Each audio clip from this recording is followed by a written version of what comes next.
This is Real News Media TV, coverage you can trust. Please like, share, subscribe, and hit the notification bell. Select all for daily news updates. Maureen Dwyer to assume role as Acting Permanent Secretary in Education Ministry. Maureen Dwyer, Chief Inspector in the National Education Inspectorate, will on Thursday, October 14, assume responsibilities as Acting Permanent Secretary in the Ministry of Education, Youth and Information. A statement from the Office of the Prime Minister says Acting Permanent Secretary Dr. Grace McLean will proceed on leave in light of the Auditor General's report concerning fiduciary and related issues of the Education Ministry and the investigations being pursued. It said Dr. McLean's leave will ensure there is no hindrance, real or perceived, to the course of the investigations. The government said it anticipates that the investigations will be thorough and expeditious. The parliamentary opposition had earlier called for Dr. McLean to step aside while investigations are conducted into the transfer of more than $100 million and activities which took place while she was Chief Education Officer. An Auditor General report tabled on Tuesday called for the police or an anti-corruption agency to conduct a probe following the transfer of $124 million by the Education Ministry to the Joint Committee for Tertiary Education under questionable circumstances. Earlier this year, questions were raised about Dr. McLean's role in the oversight of two programs, the Career Advancement Program and the Center of Occupational Studies. According to the news, Dr. McLean was responsible for CAP and COS, which had partnered with the Joint Committee for Tertiary Education.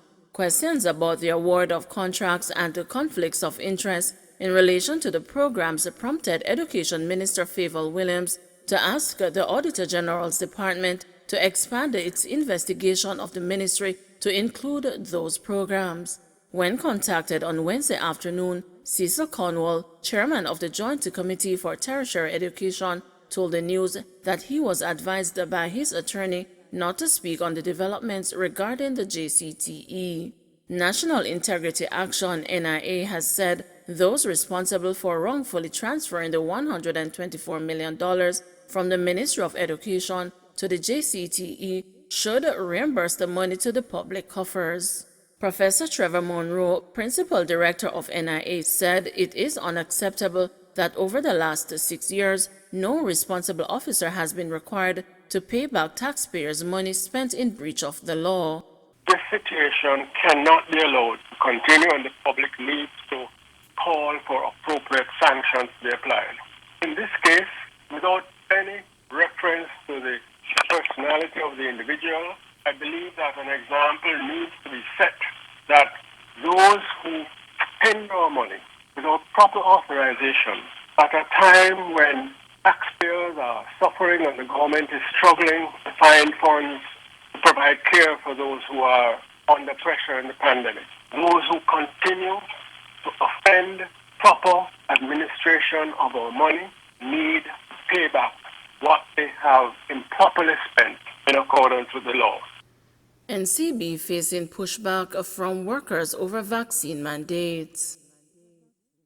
The National Commercial Bank is facing pushback from employees over a new policy that requires them to either take the COVID-19 vaccine or submit weekly negative tests at their expense. NCB employees will be required to share their vaccination cards with department heads by October 31 as proof that they are either partially or fully vaccinated, the bank indicated. The announcement was made in a memo circulated to staff on Tuesday over the signature of NCB Group President and the CEO, Patrick Hilton. But Paul Stewart, chairman of the NCB Staff Association, fired back yesterday, calling the bank's move premature. The premature imposing of compulsory vaccination would only serve to undermine confidence and trust in the management, Stewart said in a memo to employees.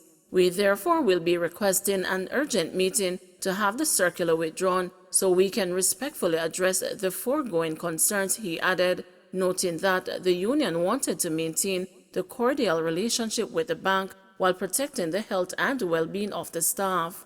Amid a deadly third wave of COVID infections, NCB, the island's largest commercial bank, joins a growing list of private sector companies such as Digicel, CariMed, CVM TV, Qualcare Jamaica, and others that recently implemented similar COVID policy. The announcement by NCB comes days after Labour Minister Carl Samuda told the news that there is no provision at the moment that enables a company to implement a mandatory requirement that people take the vaccine.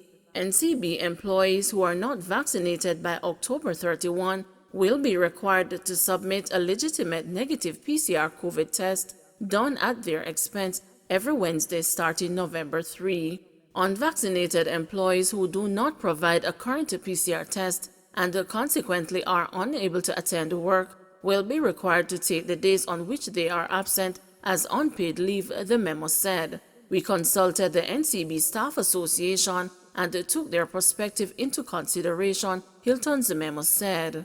While confirming that there was a meeting to discuss the policy, Stewart insisted that at no time did the Staff Association agree to mandatory vaccination. Further, Stewart said the union was surprised by the request for weekly PCR tests at the expense of employees and the decision to treat the absence of non-compliant workers as unpaid leave. We had no discussions regarding any action to be taken against the staff if they were not vaccinated, he said in a memo sent to his members yesterday.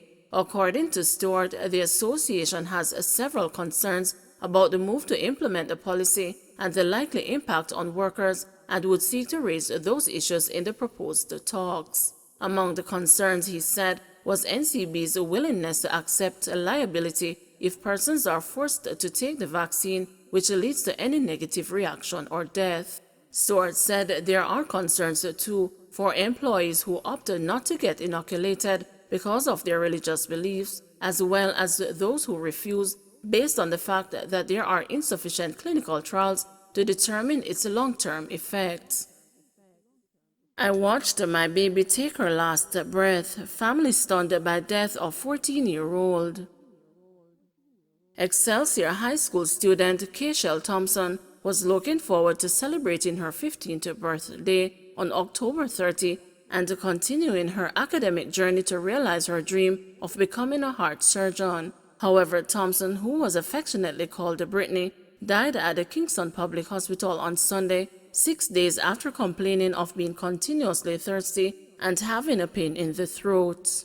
The teen's shell-shocked mother, Karen Douglas, was with her only daughter when she took her last breath.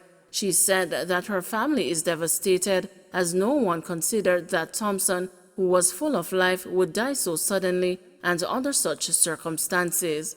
Is our father only child? He's in pain. He cannot eat or sleep. Right now, he take down all one of our pictures and is wiping it off. I don't know how we are going to survive this. My baby death a puzzle everybody, she said. Douglas told the news that Thompson, who is from Seaview Gardens, St. Andrew, began complaining of extreme thirst Tuesday, and her situation did not improve despite the teen consuming lots of fluids. 2 days later, Thompson was taken to a medical facility and was told by the doctor that she was dehydrated. He prescribed a tonic, antibiotics, and some pills for pain, and he gave me another medication just in case she started vomiting. I bought the medication same time, and he told me that if she was still suffering from dehydration, I should take her to the hospital. I gave her fluids and she was drinking, but she kept saying she wanted more, so I decided to take her to the hospital, Douglas said. Thompson spent Saturday night at KPH, where she underwent a series of tests which showed an infection on her lungs.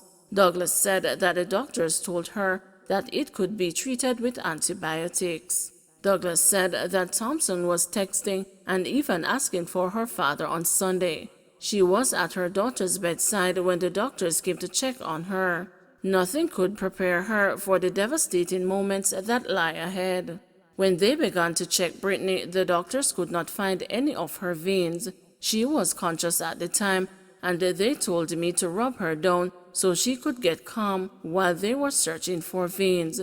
She was even sitting up, and then me hear the doctor say, "Our belly." And then me start ask, how her belly so big? The doctor said they were wondering what was causing it because they were not detecting anything. except an infection on her lungs.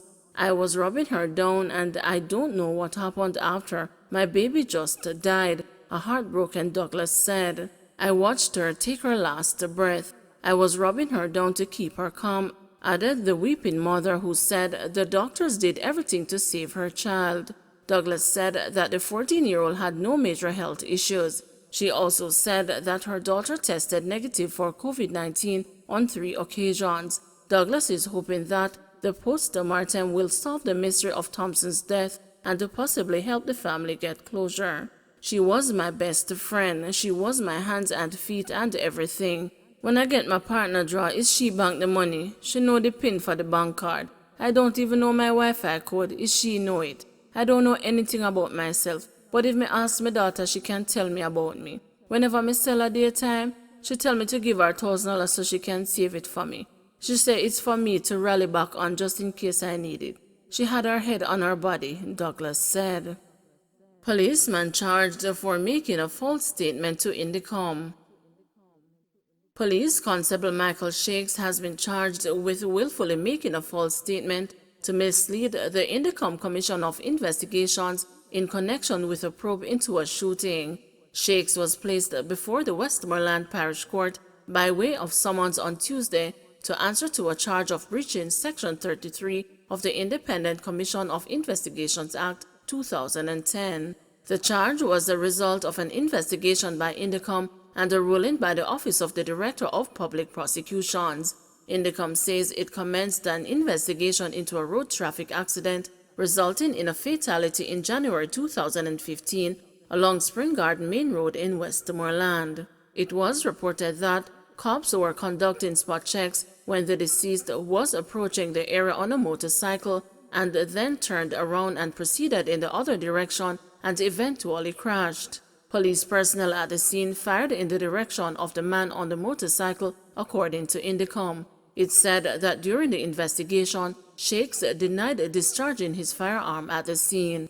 However, Indicom says forensic evidence contradicted his account and confirmed that recovered cartridge casings from the scene were fired from a firearm issued to Shakes. Shakes was therefore charged for willfully making a false statement to mislead the commission. The matter was set for mention on November 2, 2021. Cop charged for shooting relative during domestic dispute.